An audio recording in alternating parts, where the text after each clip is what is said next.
Isang mapagpalang araw muli po sa ating lahat mga ka-GM. Ito po, like and share po yung ating mga videos para magkaroon ng dagdag kaalaman yung iba. Kapwa nating mga mekaniko at ganun din sa mga car owner. At para magkaroon sila ng idea at dagdag kaalaman. So ito po mga ka-GM, ang problema po nito ay pag pina-start mo siya, yung kanyang makina ay nagwa-wild po siya mga ka-GM. No? So ngayon, ito gagamitan natin ng bulang kristal o scanner para malaman natin kung ano yung dahilan o ano yung problema nitong ganito. Ito isang Mitsubishi Attrage. Halos kaparehas to ng Mitsubishi Mirage, no? So yan, shortcut na tayo mga ka-GM ito. Dinayagnos natin, ito yung lumabas niya na problema, yan oh. Mayroon siyang fault, no? Kung makikita niyo, MPI, GDI or diesel, tapos EBS, tapos SRS. Pero ang unang titignan natin dito mga ka-GM yung kanyang problema. Kasi pagka start nagwa-weld yung kanyang makina. So yan, subukan nating start. At para marinig din ninyo, no?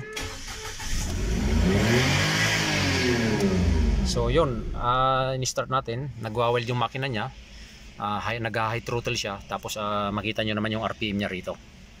So subukan natin ulit. Yan, no? Yan, nakita nyo yung kanyang RPM pumapalo doon, tapos biglang magsha-shut off yung makina, no? So ito yung nakita nating fault nya. Ngayon ininix lang natin to. Tignan natin yung kanyang DTC code lalabas, no? To read DTC lang natin, no? So ayan po, bali ito na po yung lumabas na kanyang DTC code, no? P0618 tapos P0638. So kung makikita nyo, throttle actuator, control range, tapos torque monitor. So halos parehas lang siya. So meaning, ang gagawin natin dito, i-visual inspection natin dun sa kanyang makina kung ano yung posibilidad na problema nito sa kanyang throttle body. So ayan po, at patuloy nyo lang pong panoorin yung ating mga videos para magkaroon po ng dagdag idea at dagdag kaalaman na rin sa. So ayan po, tinanggal po natin yung kanyang throttle body at nilinis po natin siya, no? Yan, malinis na malinis siya. Parang nagmukhang bago.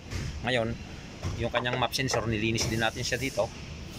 So ayan po, at kung makikita natin, napakalinis na siya ngayon. Ang naging problema niya talaga dahil nagwa-weld yung kanyang accelerator pag under pa lang ng makina. Ito po siya mga ka-GM.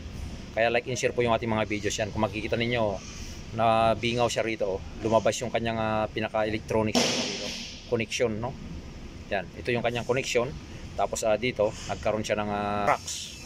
So yan po yung nagiging dahilan kaya nagwa-wild po yung makina niya pag under pa lang ng makina. So yan po, kung makikita ninyo kasi nagkaroon siya ng aksidente rito, ng bangga. Yan. Tapos dito, yan oh. Yung kanyang AC condenser ay nabaluktot din. So ayan po, no? At yan po yung ating nakita. Tapos yung kanyang radiator saka yung kanyang cooling fan dumikit dito sa yan, nagkaroon siya ng crack. Dumikit yun ang tumama rito sa kanyang throttle body.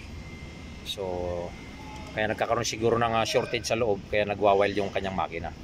So ayan po yung nakita natin. At maraming salamat po. Like and share po yung ating mga videos.